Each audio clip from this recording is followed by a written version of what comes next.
My name's Jesse, and I'm a second year in the Floors Lab, and in our research group, we study polymer chemistry. So we're doing research to find more efficient and environmentally sustainable ways to make polymers and plastics while improving the material properties. I thought I'd take you around and show you what we do on the day-to-day.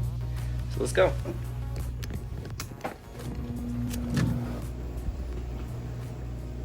Hey Jesse. So my name's Renee. I'm a fifth year in the Floors group, and a lot of my research actually focuses on trying to understand how to make polymers easier to process in industry. Because a lot of times it takes a lot of energy to process a polymer. And so what I'm actually going to do today is give you a little bit of an intro of what polymers are. And then we're going to actually go ahead and do a demo where we're going to make a polymer and kind of understand how we take what we make in lab and turn it into the plastics that you see every day. So we're going to start first by just talking about what a polymer is. So a polymer itself is made up of what's known as smaller monomer subunits. So I'm just going to call my monomer subunits, I'm going to draw these as circles here. So these would be my monomers. Now, typically nothing will happen with these monomers because I'm not initiating any chemical reaction. So if I just have monomers or small molecules, nothing's going to happen until I go ahead and I throw in what's known as an initiator. So I'm going to call that I.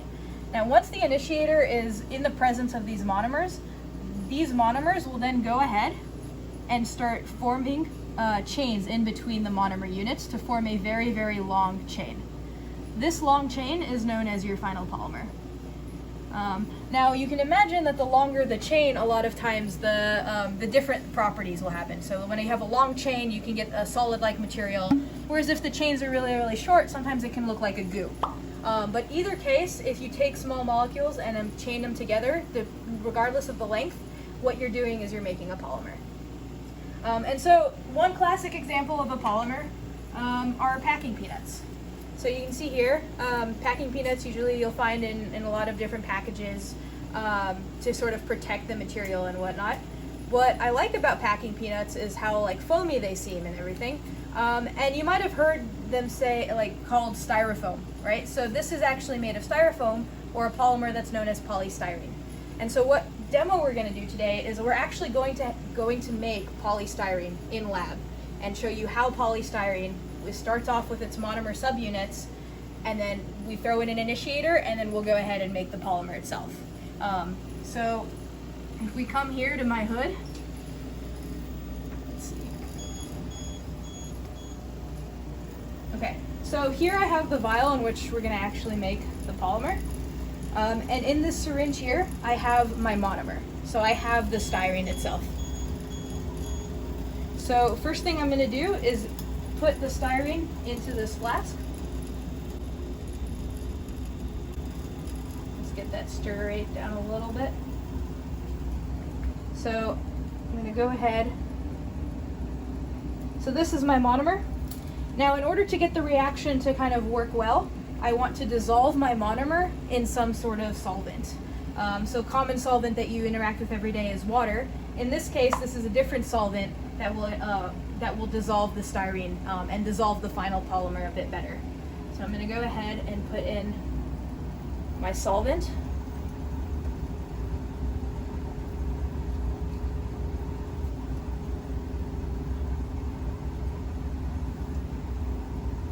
And we're going to give that a little bit of a stir, just to make sure that it is completely dissolved.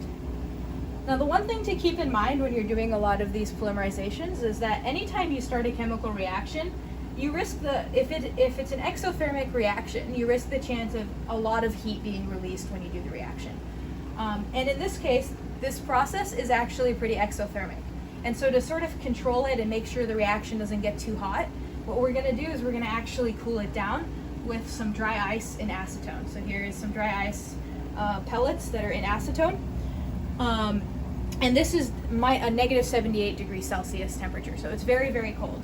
And that way when the reaction happens, it doesn't overheat and doesn't go crazy. So we're going to go ahead, cool that down.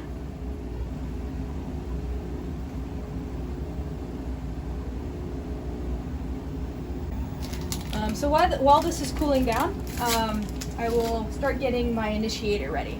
Right, so as is, nothing is going to happen with the monomer. But here in this flask, I have my initiator. So you can tell this initiator is kind of cool looking. It's actually really, really dark green. So if you zoom in, Jesse, and I shake it around, you can kind of see it looks black, but it's actually a very dark green solution. So we're going to take a little bit of this initiator and put it into my solution with the styrene.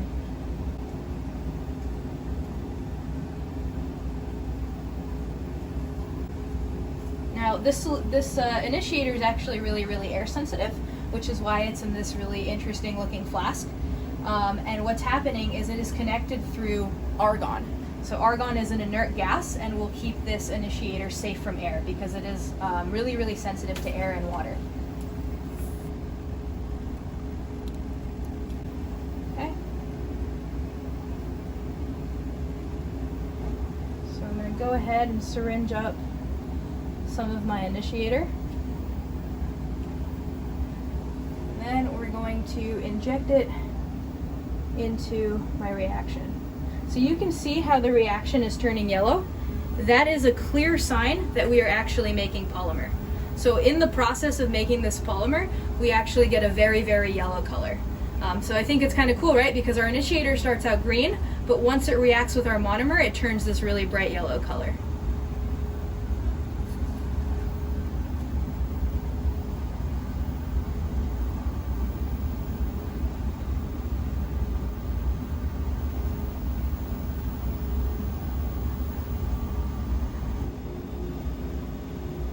So we're just going to give it a couple minutes to let the reaction happen, and then we'll stop the reaction and then get our final polymer out.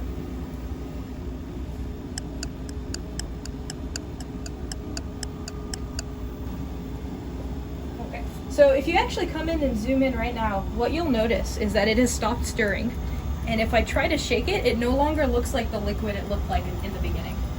You can see that it is actually very, very goopy, and what I'll do is I'll actually show you.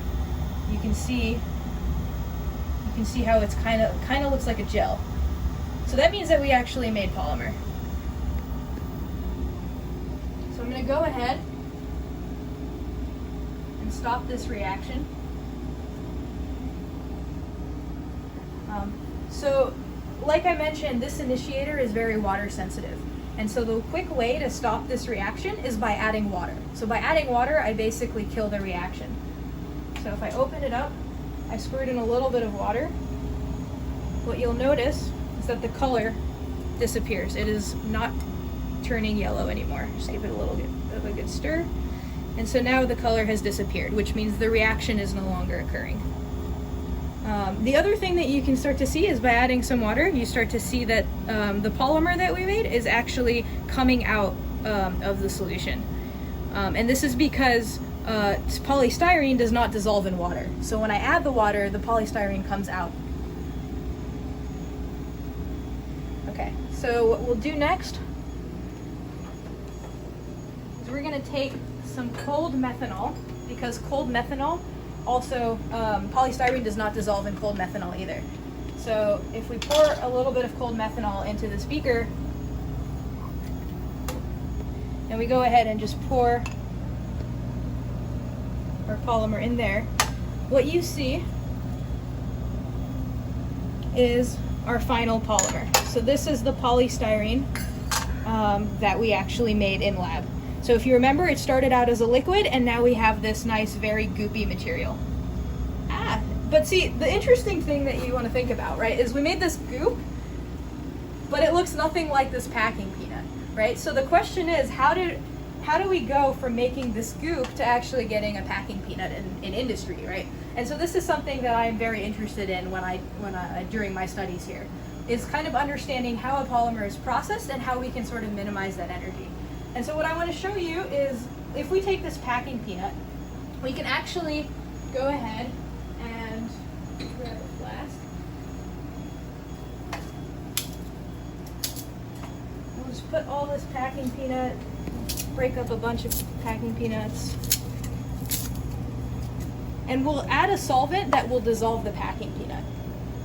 And so now what we've done is we've taken this processed polymer and basically turned it into something that is going to start looking very similar to what we made. And so now I'm going to take the same solution of cold methanol into this beaker. And we're going to pour our packing peanut, dissolved packing peanut, in here. So you see how it immediately comes out into methanol, and if you look, it looks like the same exact goop that we just made in lab. And so the one thing that you want to think about when looking at polymers and polymer science is that when you make a polymer in lab, what you're doing is you're generally making this this solid or this goop of material, and then you have to put it through some processing in order to get it to look like, you know, this container, or to get it to look like a packing peanut. And so that is the demo that I was going to show you today, Jesse. I hope you guys enjoyed it. Thanks, Renee. Yeah.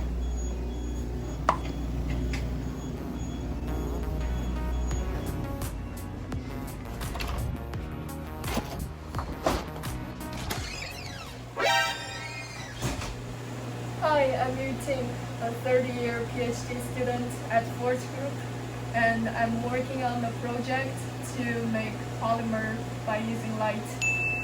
So as you can see, I'm right now at the glove box.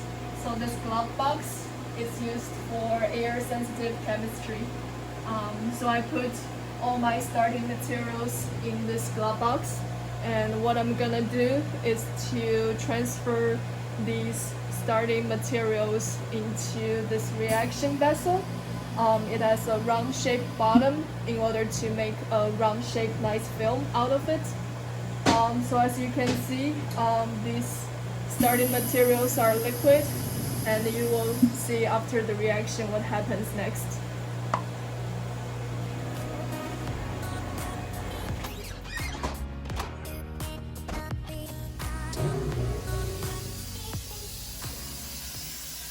So after I took the reaction out of the glove box, I put this reaction vessel on top of this blue light irradiation to initiate the polymerization process. So this blue light has a very high intensity, so I blow air through the bottom of the flask to cool the reaction down. In the meantime, you should wear the safety goggles to block the light and to protect your eyes. So after this reaction is done, you will get a really nice round shaped film. It has a very high mechanical property. As you can see, it's very stretchable, which is quite different from the starting materials.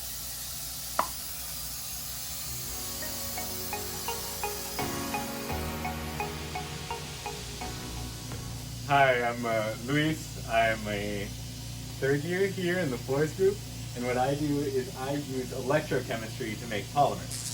So what that is right, all bonds and molecules are made out of electrons, and so we can take those electrons away and make something that's going to react, a molecule that's going to react, and we can use that reaction again and again to form a polymer shown here.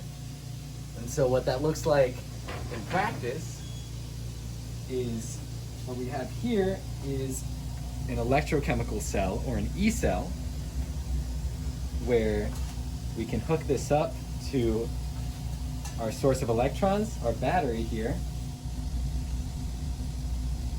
And what's going to happen is our electrons are going to flow through here in this direction and start making our molecules react. And so we get that stirring, and we get that battery turned on.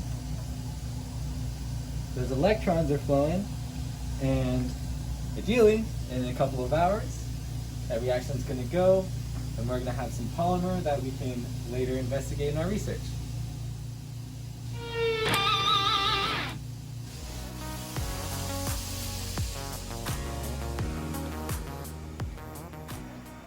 Hey guys, my name's Scott Spring, and I'm a fourth year here in the Forge Research Group, and I'm also a member of the Center for Sustainable Polymers. And my research specifically focuses on making sustainable polymers and testing their material properties. So the Center for Sustainable Polymers is an NSF, or National Science Foundation, funded research center that focuses on everything to do with sustainability and renewability in plastics. So reducing the impact that plastics have on our life. So I'm sure you guys have seen and read a lot about how plastics are persisting in our environment today and cause all kinds of problems in the ocean and in our natural world. And really what we're focused on doing is limiting the impact that it has on our world. So there's 4 main focuses of the CSP, and those are feedstock. So where do these plastics come from? Because right now, effectively all the plastics that we interact with in our everyday life come from oil that we pull up from the ground and use. And while we've decreased a lot of the use of this oil in things like cars and in energy production, the amount of oil that we use for plastic production has only increased. And so we're actually looking at that by the year 2050, 20% of the oil used worldwide will be for plastic production.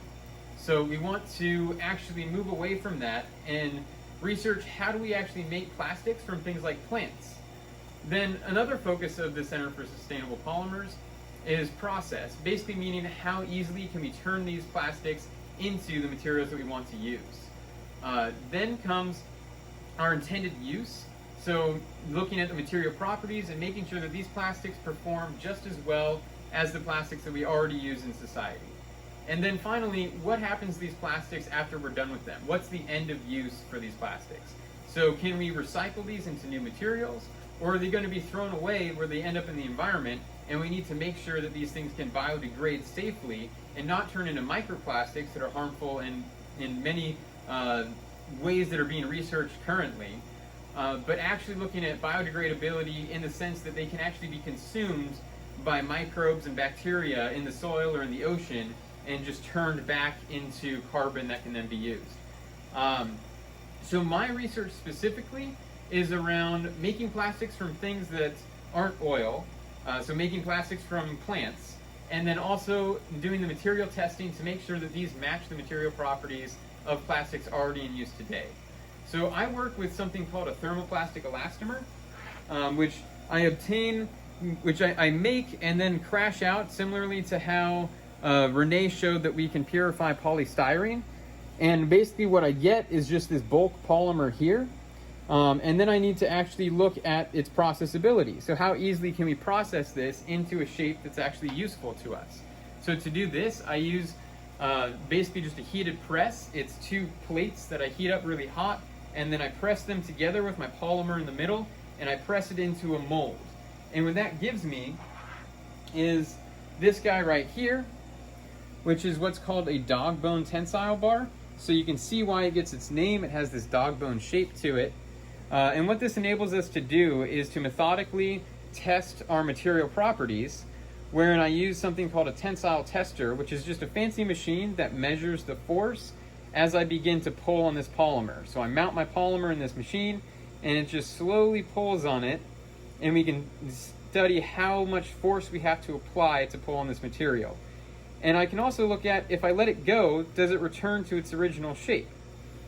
So with this being what's called a thermoplastic elastomer, we want it to be elastomeric, like a rubber band or like a shoe sole, because that's its intended use.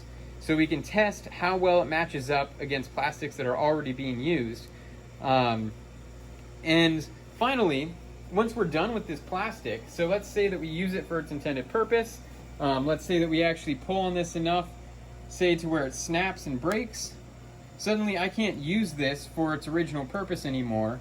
But fortunately with this plastic, I can actually melt it back down and reprocess it. So meaning that I can recycle this. So if we collect this plastic from people who are throwing it away, we can then reprocess it into a new material.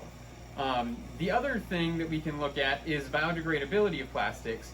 But that's not what my focus with these plastics has been, because not every plastic in society do we want to biodegrade. So think about things like a shoe sole. We don't want a shoe sole that starts breaking down as we're using it. So we want to have plastics that serve the many different purposes that we've found for them. So plastics are ubiquitous in society, from things like plastic cups to things like biomedical devices that we actually put inside of people. And because we have so many different uses for plastics today there's not one Goldilocks material that's going to serve all of these different uses. So that's why we really need a huge effort from many scientists all around the world studying how we can make plastics from things that aren't petroleum products like oil, and also studying what happens to these plastics after we're done with them. Because of their different uses, we're going to have different requirements of all these plastics in our society today.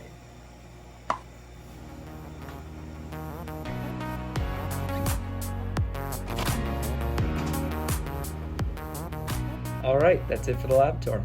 I hope it gave you some insight about what a chemistry lab actually looks like, and maybe you picked up some things along the way about polymers and plastics, from their synthesis with Renee to Scott's considerations about their end of use and sustainability.